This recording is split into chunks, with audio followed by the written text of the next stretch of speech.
परम पूज्य आशुतोष जी महाराज, सबसे पहले तो उनके श्री चरणों में मैं शीश झुकाकर सादर प्रणाम करता हूं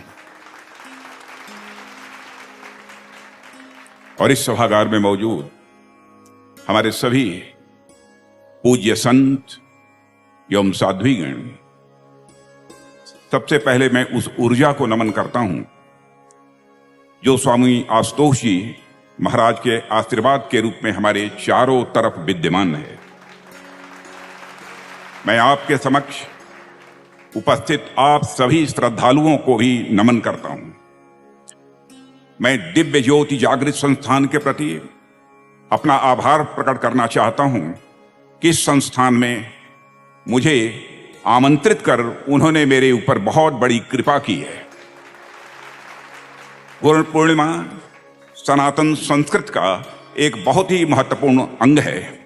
हम लोग बचपन से ही गुरु पूर्णिमा को एक महोत्सव के रूप में देखते आ रहे हैं, लेकिन जो मनोरम दृश्य आज प्रत्यक्ष मैं अपनी आंखों से यहां देख रहा हूं, जो आंखों को सुकून दे रहा है और साथ ही साथ मेरे हृदय को यह शांति भी दे रहा है, और मैं कह सकता हूं कि यह दृश्य अपने में अद्भुत है। साथियों, आज मैं आपके समक्ष भारत के रक्षा मंत्री के रूप में नहीं आया हूं, बल्कि मैं एक देश के एक नागरिक के रूप में आप सबके समक्ष में उपस्थित हूं। परम पूज्य आशुतोष जी महाराज के प्रति हृदय में एक श्रद्धा लेकर और उनको नमन करने के लिए मैं यहां पर आया हूं। इसलिए परम पूज्य गुरु जी को जिस हद तक मैं समझ पाया हूं, उस पर कुछ बातें आपके सामने मैं यहां रखना चाहूंगा। साथियों, श्री आशुतोष जी महाराज ने सर्वोच्च परमार्थ को लक्ष्य बनाते हुए लोगों को आपस में जोड़ा है। परमार्थ मतलब बिना किसी लाभ की अपेक्षा रखते हुए दूसरों की सेवा करने का काम जो कोई महान व्यक्ति ही कर सकता है, छोटा व्यक्ति इस काम को नहीं कर सकता है। स्वामी जी ने अपने कार्यों से समाज के लोगों को एक प्रेरणा दी है। इसलिए मुझे ऐसा लगता है कि स्वामी जी ने अपने कार्यों से समाज में सद्गुण लाने का जो कार्य किया है वह तो सराहनीय है ही, लेकिन इसके साथ ही साथ स्वामी जी ने लाखों लोगों के अंदर यह विश्वास भी जगाया है कि सर्वोच्च परमार्थ अर्थात दूसरों की भलाई करके ही इस मानव जीवन को सफल बनाया जा सकता है। मुझे यह देखकर अत्यंत प्रसन्नता हो रही है कि दिव्य ज्योति जागृत संस्थान स्वामी जी के जीवन मूल्यों और उन उद्देश्यों को लगातार जन जन तक पहुंचाने का काम कर रहा है। और स्वामी जी ने जिस तरीके से निस्वार्थ भाव से इस राष्ट्र और समाज के कल्याण के लिए उन्होंने कार्य किया है, वह एक विशाल जन समूह के लिए ही नहीं बल्कि समस्त देशवासियों के लिए बहुत ही प्रेरणादायी है।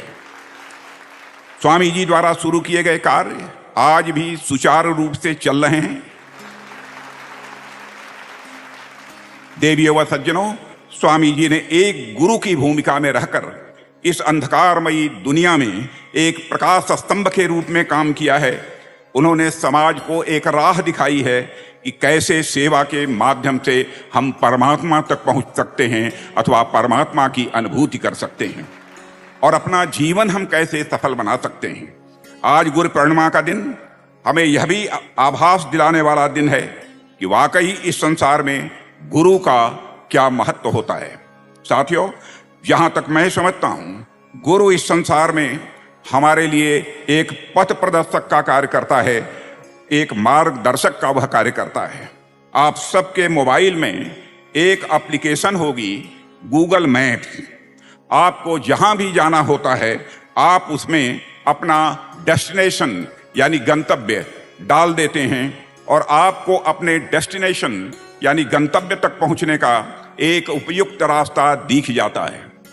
जाहिर सी बात है, यदि आपको रास्ते की जानकारी नहीं है तो भी आप अपने डेस्टिनेशन पर बिना गूगल मैप्स के यूज के भी पहुंच सकते हैं, लेकिन हो सकता है आपको अधिक समय लग जाए, रास्ता आपके लिए और भी मुश्किल हो जाए। इसलिए इन तमाम मुश्किलों को दूर करने के लिए व्यक्ति गूगल मैप्स का सहारा लेता है ताकि उसे अपने डेस्टिनेशन तक पहुंचने के लिए सही रास्ता दिख जाए। देवियों व सज्जनों, गुरु की भूमिका भी इसी प्रकार सदैव सही राह दिखाने वाली होती है और इस पथरीले संसार में, इस अनित्य संसार में वे हमें रास्ता बताते हैं ताकि हम परब्रह्म परमात्मा तक हम पहुंच सकें। सही मायने में गुरु इस आत्मा को उस परमात्मा से जोड़ने के लिए एक ब्रिज के रूप में काम करते हैं। गुरु हमें संसार के इस भाव सागर से निकालकर उस परम सत्ता तक पहुंचाने का काम करते हैं और सबसे महत्वपूर्ण, गुरु हमें हमारे धर्म का ज्ञान कराते हैं। गुरु हमें अपने धर्म का पालन करना भी सिखाते हैं। जब मैं यहाँ धर्म कह रहा हूँ तो उससे मेरा आशय किसी पंथ से नहीं है, किसी मजहब से नहीं है, बल्कि धर्म से मेरा आशय हमारे कर्तव्य से है। धर्म जीवन के प्रत्येक भाग में यह आवश्यक होता है, वह चाहे राजनीति ही क्यों न हो। राजनेताओं का भी अपना धर्म होता है। राजनीति में जो नीति शब्द है वह वास्तव में धर्म का ही प्रतिनिधित्व करता है और मैं तो समझता हूं कि राजनीति में धर्म का होना यह बेहद आवश्यक है। यह राजनीति शब्द दो शब्दों को मिलाकर बना हुआ है, राज और नीति। नीति यह संस्कृत के नए धातु से बना होता है जिसका अर्थ होता है ले जाना, किस ओर ले जाना।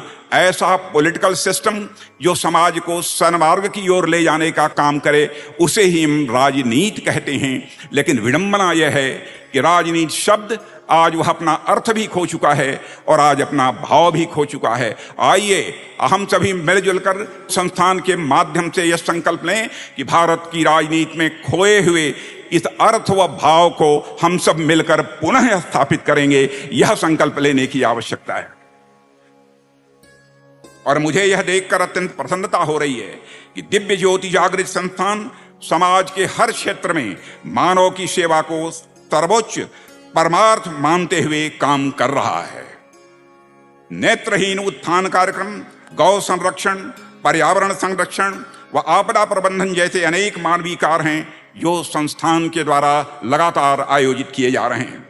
इन कार्यक्रमों के माध्यम से संस्थान समाज का कल्याण तो कर ही रहा है, साथ ही सामान्य मानव के लिए एक प्रेरणा स्रोत के रूप में भी काम कर रहा है कि मानवता की सेवा करना ही एक सच्चे मानव का यह धर्म है।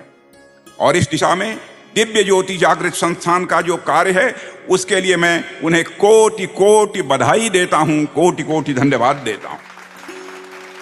आपके प्रयास निश्चित रूप से समाज में नैतिकता का उच्च मानक स्थापित करेंगे, ऐसा मेरा विश्वास है।